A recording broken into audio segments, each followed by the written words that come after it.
Cryptocurrency. So, what is cryptocurrency, you may be asking? Come along, our expert will inform you now.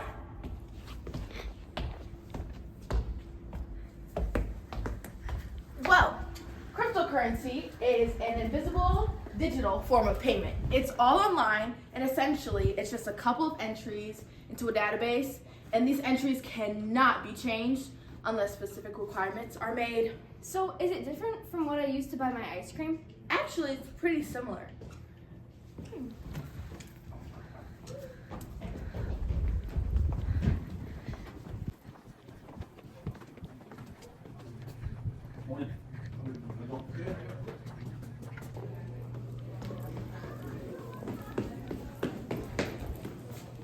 Wow! Tell me more. Because when you transfer money, it goes into different databases, similar to how cryptocurrency does. So are there even any differences? Well, don't get me wrong, there are plenty of differences between physical money and cryptocurrency. Like what? When dealing with physical money, banks are the ones that have to transfer it, but not with cryptocurrency. With crypto, it can be sent directly from user to user without any interference from the banks. This process is known as a P2P network. So how can I use cryptocurrency to buy my hollister clothes? Well, we'll get on to that later. Blockchain. Blockchain.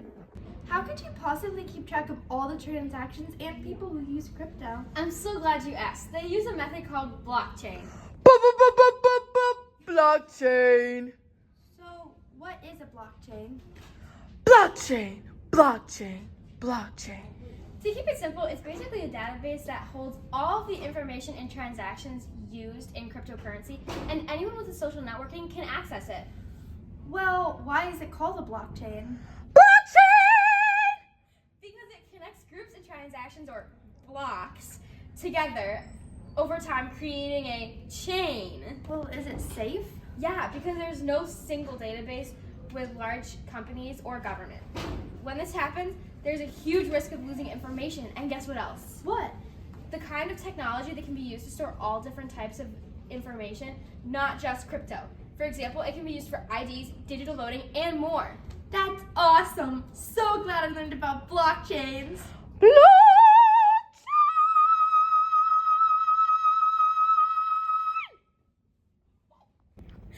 Transactions. I'm still having trouble understanding transactions. Can you explain it to me in a little bit more detail? Can I ever? Essentially, a transaction begins when somebody requests to buy or sell Bitcoin. Then, this request is put into a group with other recent requests. This block is then distributed to all the other users on the platform. However, before they buy it, they must determine if it is a valid transaction. Well, how do they do that? Through a process called mining. We'll get into that later. Okay, what happens next? The block is then added onto the blockchain, and all the transaction details are made visible for everyone. The transaction ends when the request is confirmed and Bitcoin is bought. Success. Mining. Now it's time to talk about mining. I already know what that is. You do? It's like the dwarfs in Snow White go down and they mine and get gems. No, I mean like cryptocurrency mining. Oh, yeah, I don't know what that is. Well, let me tell you, mining is the process of checking the transaction to make sure they are valid. You are a miner, you will get rewarded with new Bitcoins. That sounds great. But don't get me wrong, miner jobs can be very complicated. How? Well,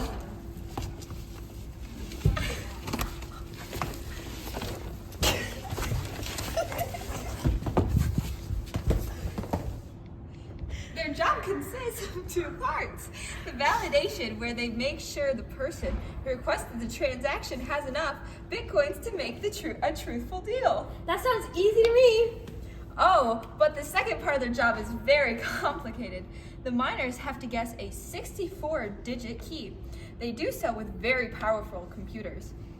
The first miner to guess the key gets rewarded with 12.5 new Bitcoins. However, the difficulty of the key depends on how many miners are trying to solve it at the same time. The more people, the harder the key. You're right, that does sound complicating. Next, we're going to talk about the positives and negatives of cryptocurrency.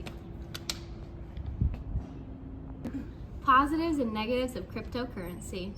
Hey Sadie, do you know how awesome cryptocurrency is? Girl, huh? It's terrible. Actually, it allows for cheaper and faster transactions of money. Yeah, but it's often associated with black market trading, such as drug deals, money laundering, and tax evasion. But it allows for a reduction of inflation, which we all need in this economy. But that's not worth the fact that the government has no ability to freeze problematic accounts, leading to danger. Guys, clearly there are both positives and negatives to cryptocurrency. I guess so. Yeah, that's true. Well, thanks for learning about cryptocurrency with us.